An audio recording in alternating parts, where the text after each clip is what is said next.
Março é o mês das mulheres. E o Sinafresp, junto com a Fresp, fizemos um evento para comemorar esse dia tão importante para todas as mulheres. Um dia que a gente tem muito a comemorar. E eu quero apresentar para vocês, a gente fez esse evento, temos duas grandes palestrantes, que é a Verônica e a doutora Milka Chad. A doutora Milka Chad é uma médica ginecologista, obstetra, que atende a maioria das nossas colegas. Ela é da Mafresp e é de uma família de médicos que foram os fundadores da Mafresp. O pai dela, doutor Jamil Chad, a mãe, doutora Milka Chad, ela, doutora Milka, e o seu irmão também, que é um nefrologista muito conhecido entre os colegas da nossa categoria. Agradecemos a presença da doutora Milka e agradecemos a presença de vocês, colegas que estão nos ajudando a patrocinar esse evento.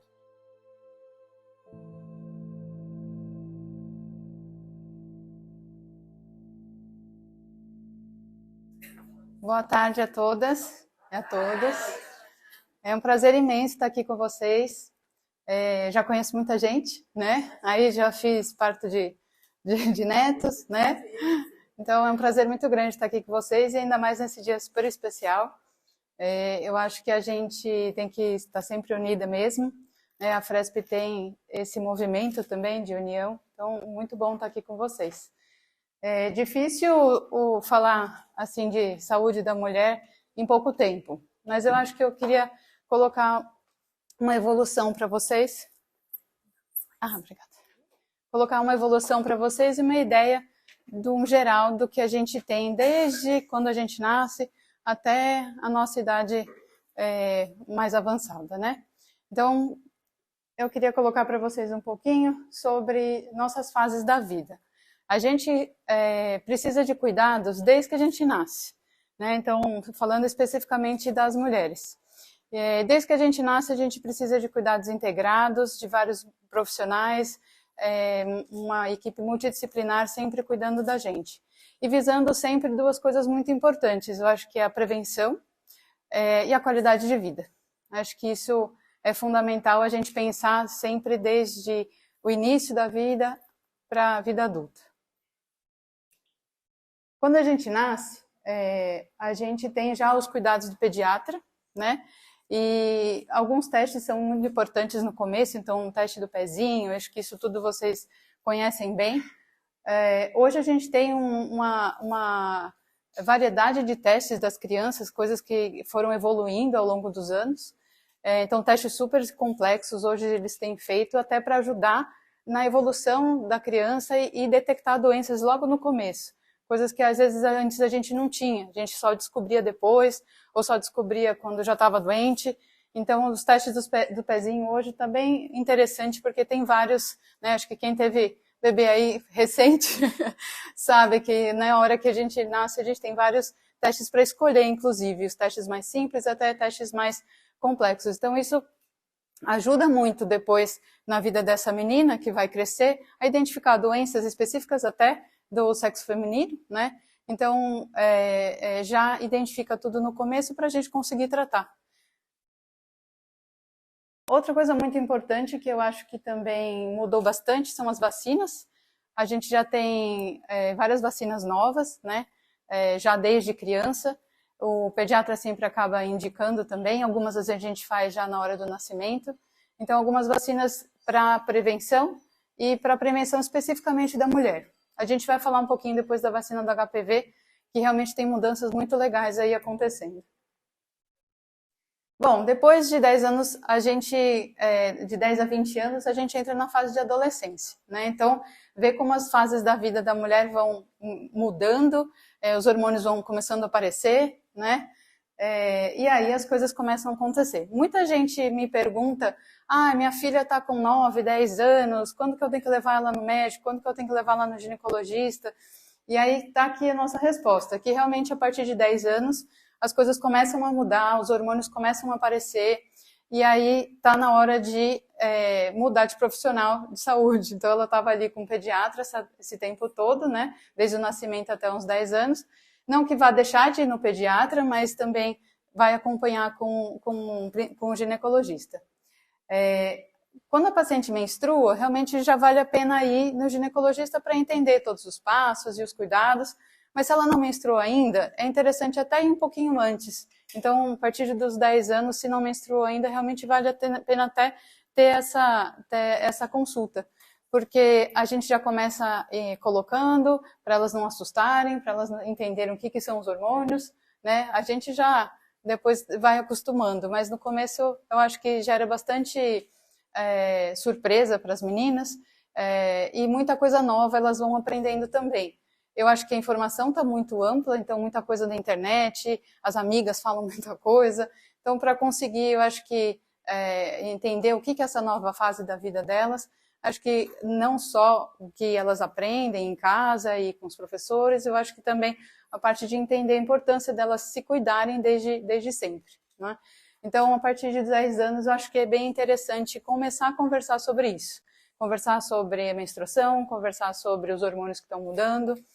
E aí a gente vai conversar também sobre algumas coisas que até então não eram faladas, né? Então, o cuidado do corpo, o corpo vai mudar, como que vai desenvolver. Então, esses temas começam a surgir e são super importantes para a gente ir colocando para as meninas. A prevenção das doenças, a gente está começando lá desde do teste do pezinho. E aqui a gente continua também. Falar sobre sexualidade com elas, nessa fase inicial, também acaba prevenindo diversas coisas. E aí começam também algumas vacinas novas, né? Eu coloquei aqui que não só o ginecologista, mas o ebiatra também é um médico que pode acompanhar essas meninas nessa fase. Ele é um pediatra que cuida da fase da adolescência, né? Então também muito comum elas passarem com o ebiatra. E às vezes passa com o pediatra e comigo, né? Então fica dividido um pouquinho, né? Falando um pouquinho da adolescência aqui, alguns temas muito importantes que eu acho que deve começar desde casa, e depois, né, a gente complementa com a parte mais científica, são sobre relação sexual, sobre as drogas e algumas prevenções, como o uso de preservativos. A gente acaba falando também sobre uso de absorventes, que hoje tem um monte de coisa nova também, né? Hoje tem várias alternativas. Então, a gente mostra tudo isso para elas junto com essa fase nova que elas estão. As vacinas. A gente já recebeu algumas vacinas no nascimento, né? Vocês sabem que na fase inicial vai quase todo mês no pediatra para fazer as vacinas. Depois fica um período sem ter vacinas. E aí, quando entra na fase da adolescência, a gente faz algumas vacinas novas. Uma das mais importantes que a gente tem nessa prevenção das mulheres é a vacina do HPV. Hoje, o que a gente sabe? A gente sabe que mais ou menos 50% das mulheres têm o contato com o HPV. Não que elas tenham a doença, não tenham manifestação, mas elas têm o contato. Então, quanto antes a gente conseguir prevenir isso, melhor, né? Então, quanto mais cedo essa vacina for feita, melhor vai proteger. Alguns anos atrás, a gente tinha, depois eu falo da vacina, a gente tinha um tipo de vacina do HPV que protegia de 2 tipos, que era a bivalente. Hoje a gente nem tem mais ela. Aí surgiu a quadrivalente, que é uma vacina que pega 4 tipos, e recentemente, faz uns 6 meses mais ou menos, que apareceu a vacina nova. É uma vacina que chama nonovalente. E realmente ela tem um espectro maior, né, consegue pegar mais vírus do HPV. Então, essa vacina, como faz pouco tempo que chegou no Brasil, a gente tem divulgado bastante porque realmente faz muita diferença na prevenção das meninas, tá? Outras vacinas também que acabam entrando aí são a de hepatite e a tríplice viral. A tríplice viral é muito importante também a gente lembrar de fazer ela, porque ela tem sarampo, cachumba e rubéola. Quando a gente quer engravidar, a gente não quer ter nenhuma doença na gravidez, principalmente a rubéola, né? Então, quanto antes a gente vacinar também de rubéola, mais proteção essa mulher vai ter na hora da gravidez.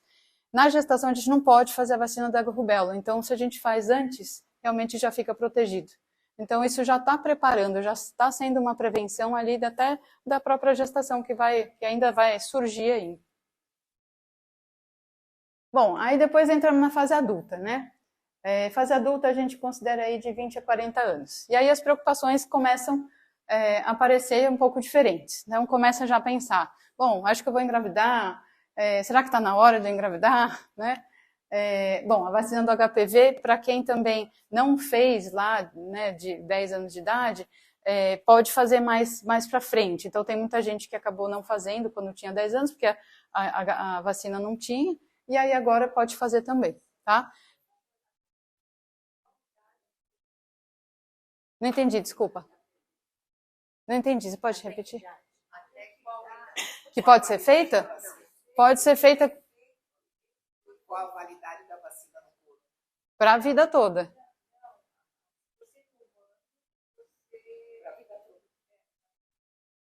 É assim. Pode. É assim, a gente entende que se você ainda não teve nenhum contato com HPV, ou seja, não iniciou a vida sexual ainda, é melhor, porque ela vai proteger mais.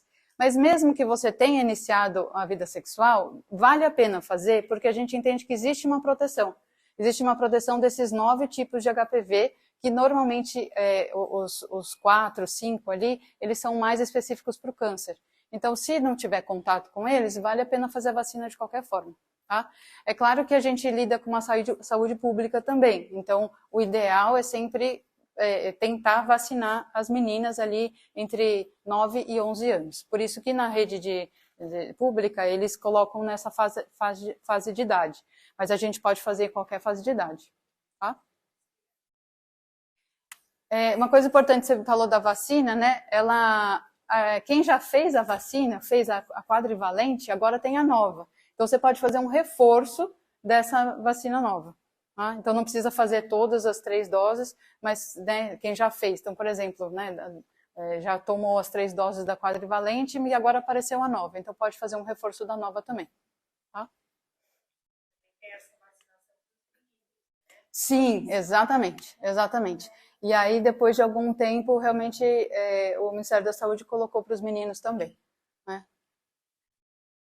Bom, outra preocupação que a gente tem, conforme a gente vai evoluindo aqui na nossa cidade, é o câncer de mama e o câncer de pele. Eu coloquei esses 2 cânceres porque eles são os principais, os que mais a gente pode ter. Tá? Surpreendentemente, na pandemia, o câncer de mama superou o câncer de pele. Mas, normalmente, desde sempre, o câncer de pele está sempre em primeiro lugar e o câncer de mama em segundo. Tá? Isso só nas mulheres, tá? Não estou colocando nos outros cânceres em geral. A gente acha que na pandemia o que aconteceu foi que as pessoas ficaram menos expostas ao sol, né? Ficaram mais presas em casa mesmo e acabaram fazendo menos exames também, saíram menos de casa para fazer os exames de prevenção ou realmente passar em consulta e tudo mais, né? Então a gente ficou um tempo ali preso. Então nessa fase da pandemia a gente teve uma inversão disso. Agora já está voltando o principal câncer mesmo sendo de pele, tá? Bom, então ele é o mais comum, câncer de pele, e a gente pensar já, desde aí dos 20 anos, já começar a proteger e se prevenir para realmente não desenvolver. Como que a gente vai proteger? Acho que tem até uma confusão, todo mundo fala assim, poxa, mas a minha vitamina D está sempre baixa. Eu não tomo sol, eu moro em São Paulo, só fico presa no escritório. Não é assim que não é assim que acontece? Mas aí tem os horários mais corretos para tomar sol, né? Então seria no período da manhã, no período da tarde, onde o sol não é tão intenso. E assim o dermatologista orienta a gente, né? Então vale a pena a gente pensar nisso desde os nossos 20 anos para lá na frente a gente não ter uma surpresa aí do câncer de pele. Uma coisa que vale muito a pena também é sempre fazer a consulta com o dermatologista, porque ele faz um mapeamento de todas as pintas, né? Então já vai olhando as pintas e já vai tirando conforme ele acha que está crescendo e tudo mais. Então, uma forma de prevenir também, não só a questão do sol. Tá? Bom, aí a gente chega no câncer de mama, né? O câncer de mama realmente a gente fica muito preocupado. A gente tem que fazer uma prevenção desde sempre e fazer essa avaliação do autoexame é muito importante. Eu acho que conhecer a nossa mama, conhecer o nosso corpo, a gente está colocando ali desde da adolescência, a gente orientando as meninas como faz, isso é muito importante para entender se tem vocês mesmas perceberem se tem alguma coisa diferente na mama, né? Claro que nas consultas a gente examina, palpa a mama, também acaba complementando isso, né? Então, as consultas anuais para a gente olhar a mama sempre acaba complementando. Mas vocês que estão em casa todo dia, podem realmente já antecipar um pouquinho isso, né? O ideal da gente fazer autoexame é sempre depois da menstruação, né? E aí sempre estabelecer ali um período. Então falar, terminou a minha menstruação, eu já vou fazer o meu autoexame. Então uma vez por mês, se fizer, eu acho que entendo que fica bem assistido, tá? E aí, claro, que hoje a gente tem os métodos diagnósticos de imagem, né? E eles estão cada vez melhores. A gente vê que a mamografia não mudou o jeito dela fazer, né? Todo mundo sofre um pouco, mas as imagens estão muito melhores. A gente vê que realmente teve uma evolução, não é? A gente até brinca de que realmente podia mudar essa forma de fazer o exame, porque incomoda. Mas a mamografia ela é insubstituível por enquanto, realmente não tem nenhum exame melhor do que a mamografia, mas as imagens estão cada vez melhores, a gente consegue ver mais, assim, iniciar o câncer, né? Quando a gente descobre, a gente consegue ver muito inicial, coisa que antigamente a gente só descobria quando já estava um pouquinho mais avançado. E quanto mais precoce a gente descobre, melhor o tratamento e melhor a chance de cura. Hoje a gente sabe que, pegando um câncer de mama no início, a gente tem 90% de cura mesmo, tá?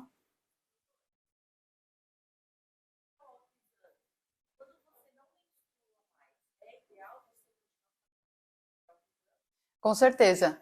Depois que a gente não menstruar mais, né, que entra na menopausa ou na transição da menopausa, estabelece uma vez por mês para fazer o autoexame. Aí pode ser qualquer data, não tem problema. A gente pede para ser depois da menstruação, porque na pré-menstrual e na menstruação a mama muda muito, ela recebe muito hormônio, muito estímulo hormonal, então ela muda muito, a gente não sabe se está inchada, se tem um nódulo, então fica um pouco confuso. Mas depois que não menstrua mais, aí a gente continua fazendo. Inclusive, depois dos 40 anos é quando a gente tem uma chance maior de desenvolver, né? Dos 40 e até 60 é onde a gente pode mais ter esse diagnóstico do câncer de mama. Então, precisa fazer mesmo, tá?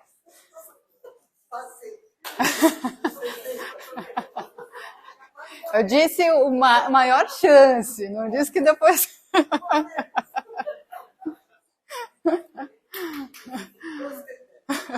Bom, alguns sinais, né, que a gente pode observar no autoexame e os sinais que a gente identifica ali. Então, às vezes alguma lesão de pele, alguma saída de secreção, vermelhidão na mama, às vezes uma diferença de tamanho, né, você olhando no espelho você vê uma assimetria das mamas, tudo isso chama atenção. Então, é um momento de fazer uma consulta para ter essa avaliação melhor. Aí os métodos de imagem, a gente tem a mamografia, tem o ultrassom, tem a ressonância e tem a tomossíntese. Mas realmente nada substitui a mamografia, né? Tem paciente que fala, poxa, mas eu sofro tanto fazendo uma mamografia, não posso substituir pelo ultrassom? Não dá. Cada método de imagem aqui vai identificar uma lesão diferente. E as lesões iniciais a gente só consegue com a mamografia mesmo, tá? Claro que os outros vão complementando também, mas a mamografia realmente é o que a gente preconiza. Bom, e alguns fatores de risco, ou seja, coisas que a gente poderia evitar para tentar fazer uma prevenção também.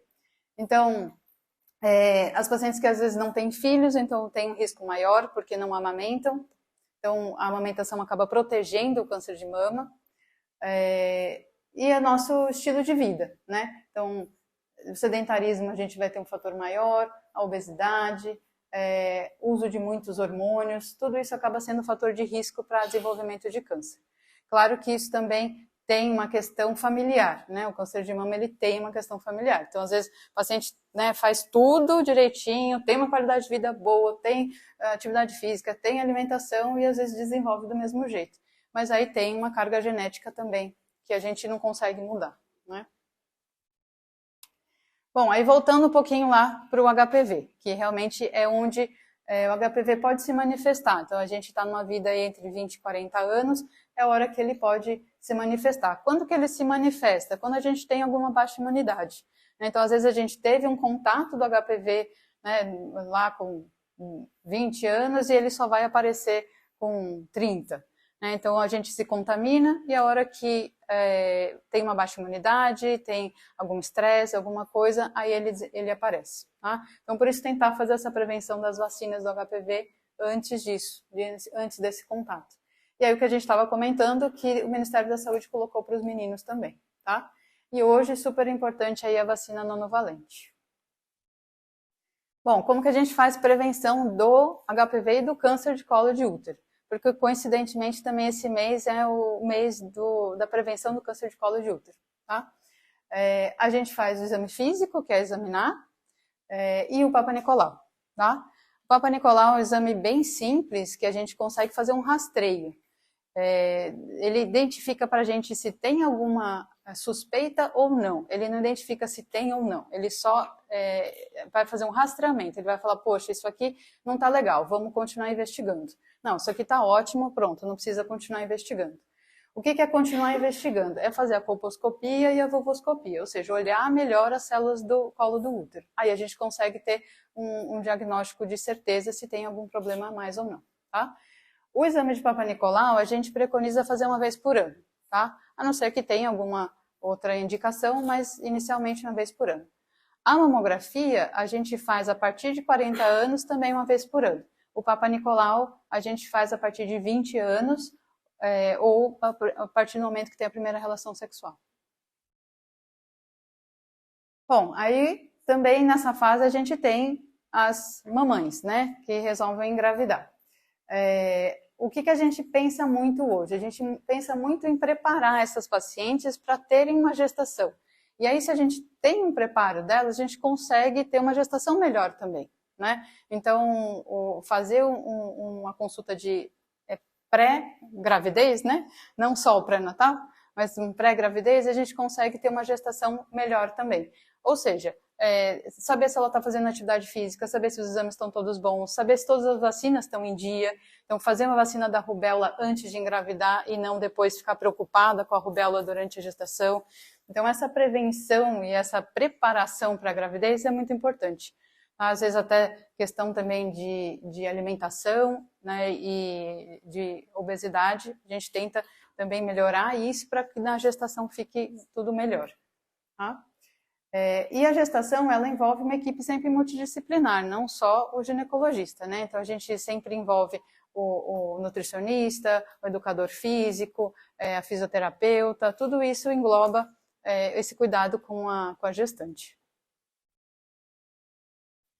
Bom, aí depois a gente chega numa fase dos 40 anos mais, que os nossos hormônios começam a diminuir. Então, a gente teve a fase ali da adolescência que eles começaram a subir, uma fase, né, dos hormônios estarem indo bem, e aí depois eles começam a ter uma falência. Essa falência começa a partir de 40 anos mesmo, né? Não que a gente entre na menopausa com 40, mas o nosso metabolismo começa já a ficar um pouco mais lento a partir de 40 anos. A mulher brasileira, normalmente, entra na menopausa entre 48 e 50 anos. A gente percebe isso na maioria das pacientes, né? E alguns estudos já falam isso. Mas, a partir de 40 anos, a gente já entende que eles vão ficando um pouquinho mais lentos, né? Então, tem aquelas frases assim, poxa, eu comia tudo isso e fazia pouco exercício e não engordava. Agora, né? Então, isso é culpa dos hormônios. Então, a gente acaba tendo que melhorar a alimentação, intensificar o exercício e, às vezes, até fazer uma reposição de hormônio mesmo, tá? A gente chama essa fase de transição menopausal ou de climatério. Tem alguns nomes aí, né? Vocês, quando forem pesquisar, acho que é interessante que os nomes são muito similares. E aí depois tem a menopausa mesmo, quando a gente realmente tem uma falência dos hormônios, principalmente do estrogênio, que é o que dá esse metabolismo um pouquinho mais acelerado para a gente, né? E aí, entrando na menopausa, a gente quer cada vez mais ter uma qualidade de vida e um bem-estar, né?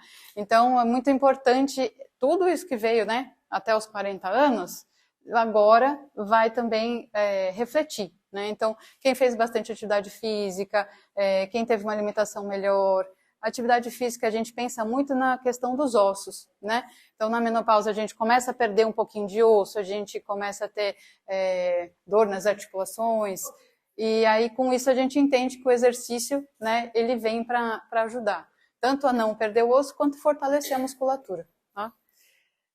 Alimentação. Bom, aí a alimentação eu não vou nem começar a falar, porque realmente ela é de extrema importância. Eu acho que cada vez mais a gente descobre, todo dia a gente vê coisa, né, no Instagram, na internet, que descobriram que um alimento faz isso, outro alimento faz aquilo, e realmente eles têm um peso muito grande no nosso dia a dia, né? Os alimentos que têm soja, eles acabam ajudando muito na menopausa, nos sintomas da menopausa, né? Então, eles acabam amenizando alguns calores, claro que realmente não vai resolver 100%, mas ajudam bastante, tá? E aí também a gente percebe que o corpo acaba mudando também. Então, do mesmo jeito que lá a nossa paciente, lá com 10 anos, teve um boom de hormônios, agora a gente tem uma queda desses hormônios. E aí, obviamente, o nosso corpo muda mais uma vez, né? Eu tenho uma paciente que ela fala assim, mulher não tem sossego, né? Que começa ali o hormônio, tem toda uma mudança, depois engravida, tem uma nova mudança, e aí fala, bom, agora eu vou estabilizar. Não, aí tem uma nova mudança da menopausa também, né? O bom é que a gente está sempre forte e continua, né? Exatamente, exatamente. Bom, e aí uma coisa muito importante que a gente tem na menopausa, que não é pela menopausa, mas sim pela idade que a gente vai adquirindo, que são alguns exames e alguns cuidados a mais, né? Então, até agora a gente falou muito do ginecologista, mas é uma fase que a gente precisa de um cardiologista também, né? Um cardiologista para complementar essa avaliação dessa fase. Também como prevenção, né? Então, porque a diabetes, a pressão alta começa a aparecer também nessa fase. Então, entrando ali com um cardiologista ou com um clínico, o clínico geral também acaba acompanhando muito isso. E hoje a gente tem uma especialidade muito interessante que é o geriatra, né? Então, o geriatra, ele tem essa intenção de também prevenir as doenças lá, né, aí 70 mais, 80, né? Então, o geriatra entra nesse conjunto de médicos para a qualidade de vida, tá? E aí algumas coisas importantes. Então, acho que o Papa Nicolau mamografia a gente não pode deixar de lembrar nunca, né? Entram os testes todos cardiológicos, que aí, realmente eu acho que vale muito a pena. E alguns outros exames de prevenção, como a colonoscopia e a densitometria óssea, tá?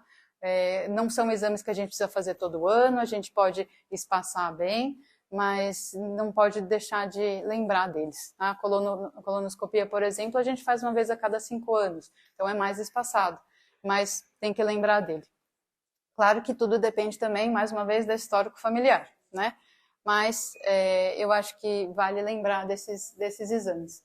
Então, é um conjunto de exames que a gente ganha, né? E algumas pacientes minhas, quem é paciente minha sabe que quanto mais idade tem, mais rosinhas ganha, né? Mais papelzinho rosinha ganha.